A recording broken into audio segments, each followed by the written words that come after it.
Olá, gente, tudo bem? Eu decidi vir aqui para a gente conversar um pouquinho sobre essa situação que nós estamos vivendo atualmente, né? Sobre tantas incertezas e tantos medos que vêm assombrando a nossa mente.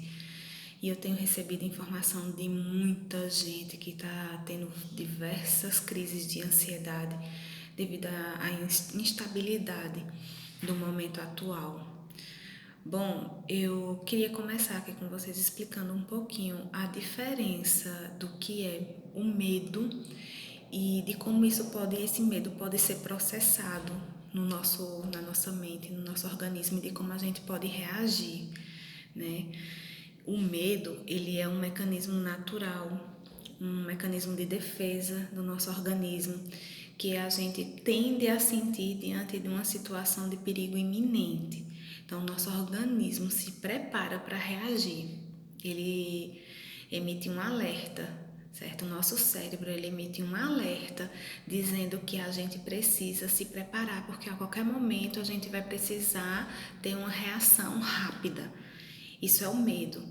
E o medo, ele nos traz um certo tipo de segurança para que a gente não tenha ações que nos causem perigo. Por exemplo, se a gente estiver de frente de um animal peçonhento, a gente saber que não pode ir lá e colocar a mão.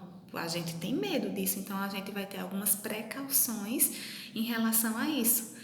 A gente tem um certo medo de altura, então a gente sabe que se a gente for escalar uma montanha com os amigos, a gente sabe que a gente não pode chegar tão na pontinha, porque o medo nos impede de chegar tão na pontinha e diminui o nosso risco de ter um vento forte e a gente cair e acontecer uma tragédia, um acidente. Então, o medo, ele é algo natural, é algo normal e é algo saudável, certo? Mas a partir do momento que esse medo começa a nos paralisar, a partir do momento que a gente percebe que a gente está sentindo um medo demasiadamente, um medo irreal, né? Aquela coisa, aquele objeto, aquela situação que a gente está sentindo esse medo, ele não exige, certo? A necessidade desse medo todo. Então a gente começa a desenvolver certas fobias. A fobia é um medo exagerado. Existem as fobias específicas, medo de aranha, medo de cobra, medo de escuro, medo de lugares fechados, medo de altura. E existe uma fobia mais generalizada. A gente começa a ter medo de tudo. É o medo do medo, né? E isso nos trava, isso nos paralisa. A gente precisa, tudo na nossa vida tem que ter um equilíbrio, né? Tudo de mais ou tudo de menos faz mal. Então, para equilibrar, como é que a gente faz para equilibrar esse medo? Porque o medo em excesso, ele também produz ansiedade. Então, a ansiedade, ela também é algo normal, a gente até certo ponto, né? Então, vamos supor que você está com uma viagem marcada para algum lugar e você começa a falta uma semana para você viajar para esse lugar que você tanto planejou. Então, vai dando aquele friozinho na barriga, você vai tendo um pouquinho de dificuldade para dormir, porque quando você deita, você começa a imaginar como vai ser sua viagem, seu passeio, tanto você planejou. Mas aí existe uma ansiedade que começa a causar sensações, certo? Que é quando a gente já vai tendo uma ansiedade mais patológica, quando a gente começa a sentir somatizações em relação a algo que a gente não sabe o que é. Então vamos supor que de repente eu começo a ter um frio na barriga, meu coração acelera, vai me dando uma suadeira e eu vou ficar me sentindo trêmula e eu não sei por que isso está acontecendo, né? Eu não estou ansiosa por nada, aparentemente está tudo normal, não aconteceu nada de diferente na minha vida e eu vou tendo essas crises de ansiedade. Então, a partir desse momento que você começa a sentir a somatização da ansiedade sem ter nenhum motivo aparente, fica preocupante, certo? Atualmente nós temos vivenciado esse coronavírus, né, que ele tem realmente feito com que a nossa imaginação, né? Existe a realidade, existe a imaginação. Como é que a gente sabe da imaginação? A imaginação vem com o se, caso, né, que a gente não está trabalhando com o concreto, a gente está trabalhando com a imaginação. Então, a imaginação diante da realidade, existe um fundo real. O coronavírus existe, ele é real, em muitos casos ele é letal, certo? Mas existe também a questão da imaginação. Então a gente começa a imaginar: e se eu pegar coronavírus? E se eu morrer? E se meu parente, minha mãe, minha irmã, meu marido, meus filhos pegar coronavírus? E se eles morrerem? O que vai ser de mim? E aí você começa a gerar na sua mente uma situação que não é real, certo? Que causa bastante sofrimento e bastante ansiedade. Será que daqui a 15 dias eu vou estar vivo? Eu ouvi alguns relatos nesse nível, né, de uma senhora que estava bem preocupada que ia morrer, porque ela faz parte do grupo de risco, e ela disse: já que eu vou morrer de todo jeito, eu vou me matar. Então ela pensou em cometer suicídio porque ela vai morrer de todo jeito. Então, a quantidade de informações que estão sendo divulgadas na internet, na televisão, em todos os lugares, nos jornais, o tempo inteiro, está causando uma sobrecarga mental pesadíssima para a nossa cabeça. E muita gente não está sabendo lidar com isso, né? Eu estava na fila de um banco essa semana e aí eu escutei uma pessoa falando assim: será que no mês que vem, quando a gente vier, vai ter morrido a metade da gente que está aqui? Então, as pessoas realmente estão achando, acreditando, estão perdendo as esperanças, estão perdendo a fé, estão perdendo a noção de ter um pensamento positivo diante dessa situação, né? Isso está gerando muita ansiedade, choros excessivos ao assistir a televisão. Você liga a televisão, começa a se colocar no lugar da outra pessoa, né? Quem não se colocou no lugar de um parente na Itália que morreu e não pôde velar nem enterrar o seu ente querido? Então a gente começa a se colocar no lugar daquelas pessoas e isso vai gerando um sofrimento enorme e a gente não sabe lidar com isso. Existe caso também de pessoas que estão confinadas dentro de casa, numa casa pequena, com bastante gente, e aí o relacionamento entre as pessoas está ficando complicado, porque o nível de estresse está aumentando. Você está ficando estressado por não ter a sua rotina, por não saber como vai ser a próxima semana, por não saber quando é que você vai voltar a trabalhar, quando é que as crianças voltam para a escola.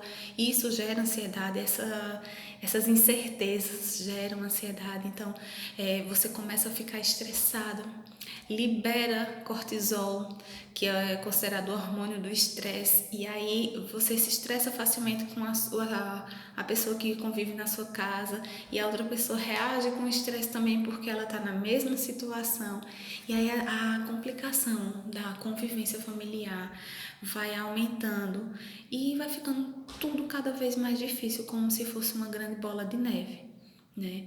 Então você tem que parar, não por egoísmo, não por não se colocar no lugar do outro, por frieza, por insensibilidade, não.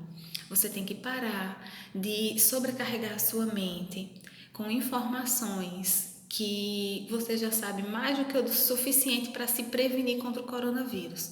Então, o que você precisa saber, você já sabe, certo? O excesso de informação está causando uma sobrecarga mental que você pode não estar suportando. Então, você precisa ter consciência disso e evitar aumentar ainda mais esse nível de estresse que está acontecendo dentro de você mesmo, não só dentro da casa, da sua casa, mas dentro da gente mesmo. A sobrecarga emocional, ela faz a gente virar uma bomba, né? Então, como é que a gente vai fazer para controlar toda essa situação que não depende de nós? Certo? Se não depende de você, você tem que tentar evitar ter contato, até você conseguir se equilibrar mesmo, para que você se atualize, né? Mas até lá, dá uma distanciada, tenta equilibrar o teu organismo, a tua mente, para de imaginar se isso acontecer. Nós temos uma facilidade de sofrer de véspera, sofrer por antecipação. Se você não está com coronavírus, se ninguém na sua família está com coronavírus, por que você quer pensar a possibilidade de alguém estar e se tiver, dessa pessoa não conseguiu tratamento, não conseguiu respirador e essa pessoa não tem UTI, não tem dinheiro, vai morrer? Né? Essa situação imaginária, ela eleva o nível de estresse, eleva o nível de ansiedade e não faz bem, certo? Às vezes a gente até gosta de se maltratar. Quem aí já ouviu falar que às vezes quando a gente tá bem triste, a gente gosta de ouvir uma música bem melancólica, que é pra gente chorar bem muito mesmo. Às vezes a gente gosta de se maltratar, mas a gente tem que parar com isso, porque isso faz mal, faz adoecer, certo? E muitas vezes a gente sente dor de estômago, dores de cabeça, ânsia de vômito, e não é doenças fisiológicas, são doenças psicossomáticas. A nossa mente está com sobrecarga, não está aguentando, então ela vai somatizar no nosso organismo. Eu trouxe aqui algumas dicas para a gente tentar amenizar essa ansiedade durante esse período que estamos todos bem ansiosos, aguardando o dia em que vamos ouvir as boas notícias. O coronavírus foi eliminado, foi estabilizado, está tudo sob controle e a vida volta ao normal. Até lá, o que é que a gente pode fazer, né, para a gente tentar se controlar? Bom, gente, a primeira indicação é a prática do exercício físico. Dentro de casa, a gente tem uma tendência a comer mais, a desenvolver distúrbios alimentares, comendo sem necessariamente ser fome. É comendo por ansiedade, comendo para passar o tempo, comendo porque não tem nada para fazer. Então, esse excesso de comida, ele pode realmente trazer mais ansiedade ainda, porque você vai ficar desconfortável depois, vai se sentir culpada porque não deveria ter comido tanto. Então, já que a gente tá, né, a maioria das pessoas estão trancadas dentro de casa, coloca aí no YouTube uma atividade física, tem uma diversidade imensa. Coloca aí no YouTube um exercício físico para você fazer. Se você é totalmente sedentária, você pode começar fazendo 10 minutos, certo? E depois você vai aumentando aos pouquinhos, 10, 12, 15, você vai aumentando. O importante é que você consiga sentir o seu coração realmente acelerado. Por quê? Porque quando o nosso coração acelera, os batimentos cardíacos aumentam, a gente começa a liberar, aumentar a disponibilidade de serotonina no cérebro, que causa uma sensação de prazer. Certo? Então, vamos fazer atividade física intensa. Claro que tudo tem que começar aos pouquinhos para quem é sedentário. Vai começando aos pouquinhos até você chegar nesse ponto de conseguir aumentar a intensidade. Não precisa ser nem o tempo, mas a intensidade, certo? E depois vai desacelerando aos poucos. A gente também pode conseguir aumentar essa disponibilidade de serotonina no nosso cérebro para dar essa sensação de prazer através de alguns alimentos, como banana, chocolate, também ajuda, tá? Mas não é para ficar, se empanturrar, é só para comer um pouco.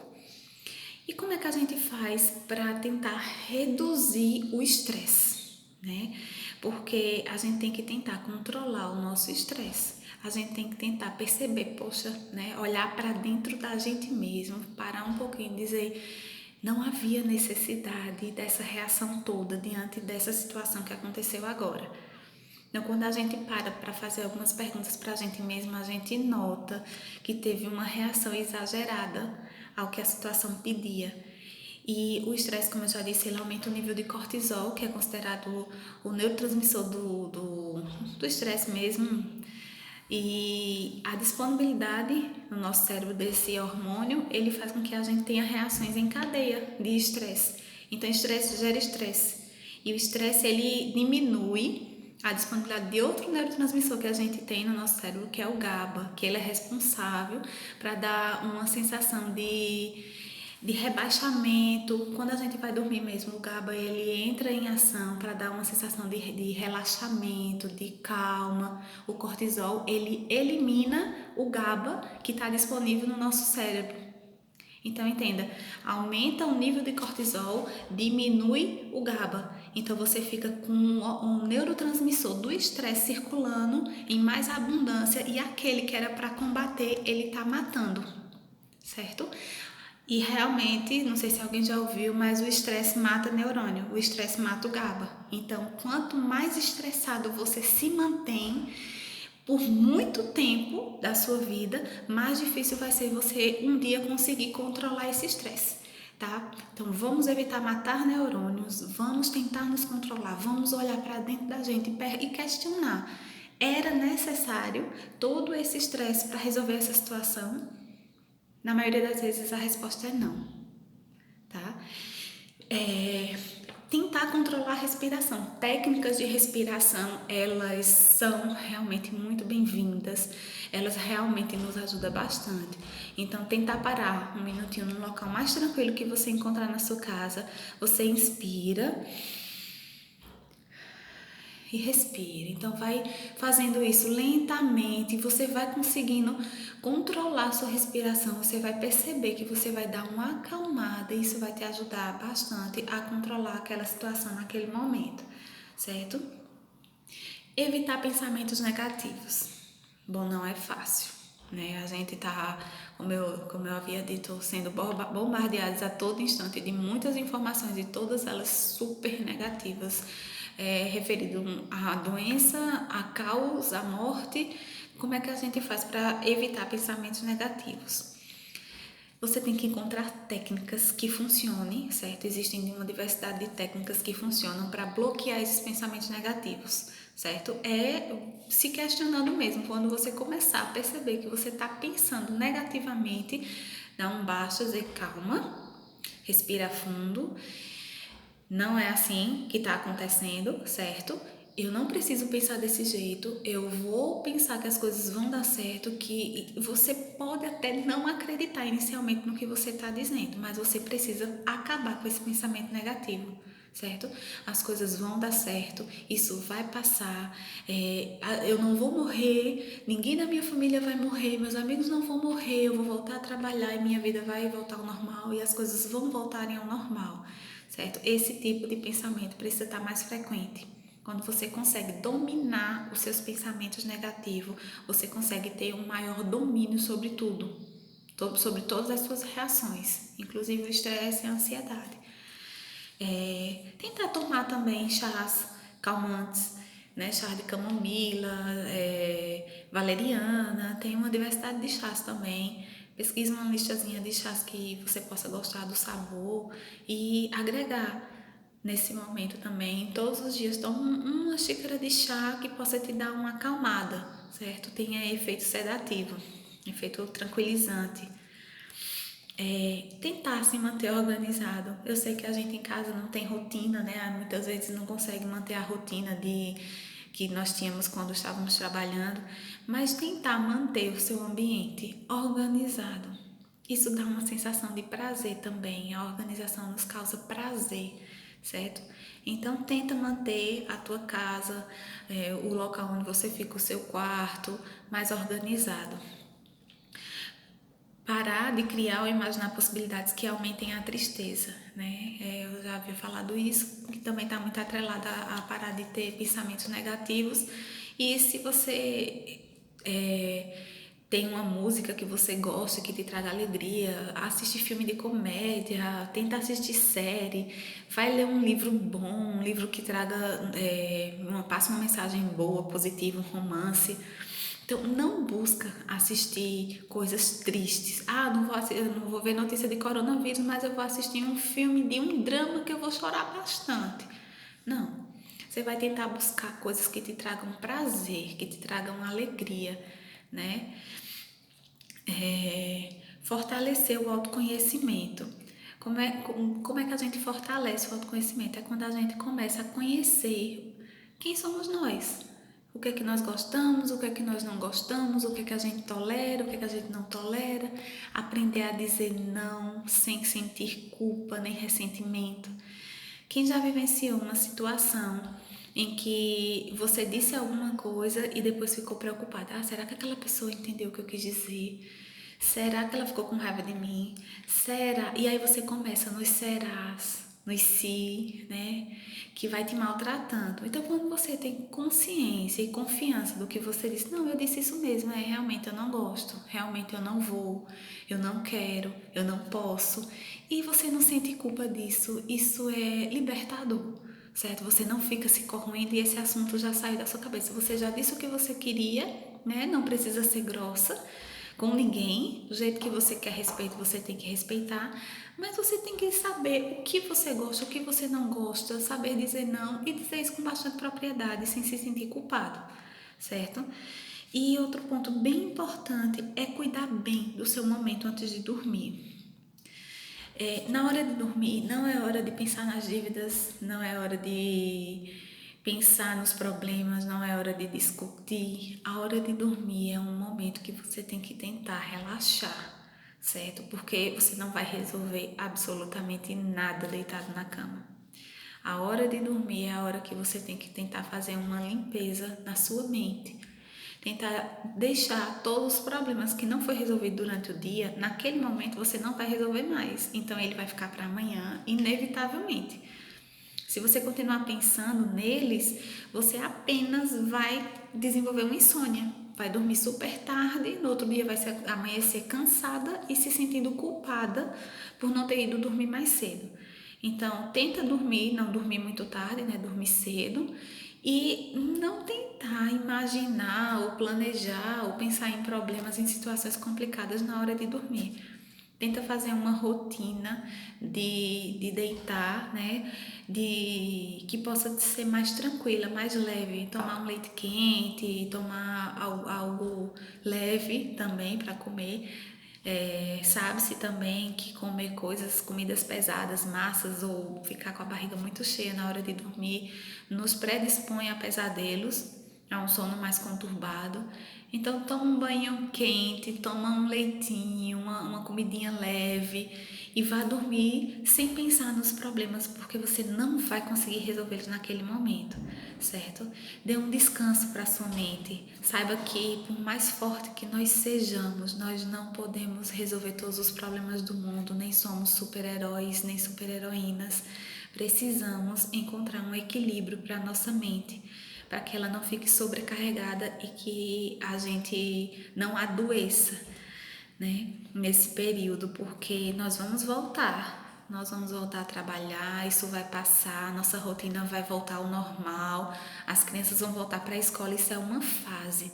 Nesse momento a gente tem que refletir, tentar melhorar, para que a gente possa voltar mais feliz, mais confiante, com pensamentos positivos. É um período de se reinventar. Então vamos olhar para dentro da gente, ver o que é que a gente precisa mudar, precisa melhorar e aproveitar que agora a gente está tendo um pouquinho mais de tempo, né? Que quem tem filhos sabe como essa quarentena é puxada, não é só para descanso, né? A gente tem casa, filho, então tem uma vida bem corrida, mas é um momento que a gente pode parar um pouquinho para refletir em erros que a gente vinha cometendo e talvez a gente não queira cometer mais, em situações que a gente deseja realmente mudar, que a mudança ela começa de dentro para fora. Ninguém pode impor a você uma mudança que você não quer que aconteça. Então eu espero que você perceba que essas mudanças vão ser bom não só para você, mas para todas as pessoas que convivem com você, na sua casa, no seu trabalho, no seu ambiente acadêmico, e que vale a pena tentar melhorar e voltar dessa quarentena uma pessoa melhor do que o que a gente entrou. Né? Vamos nos esforçar e pensar positivo, porque isso vai passar. A gente já enfrentou muitas coisas nessa vida. Esse não é o primeiro vírus que nós enfrentamos, não é a primeira situação difícil, embora não seja fácil, mas nós somos fortes e vamos conseguir, tá certo? Acredite em você, porque eu acredito muito. Acredite que tudo vai dar certo e logo, logo a gente vai estar voltando à rotina normal, à vida normal, e vamos voltar melhores do que entramos. Tá certo? Até mais. Se cuidem!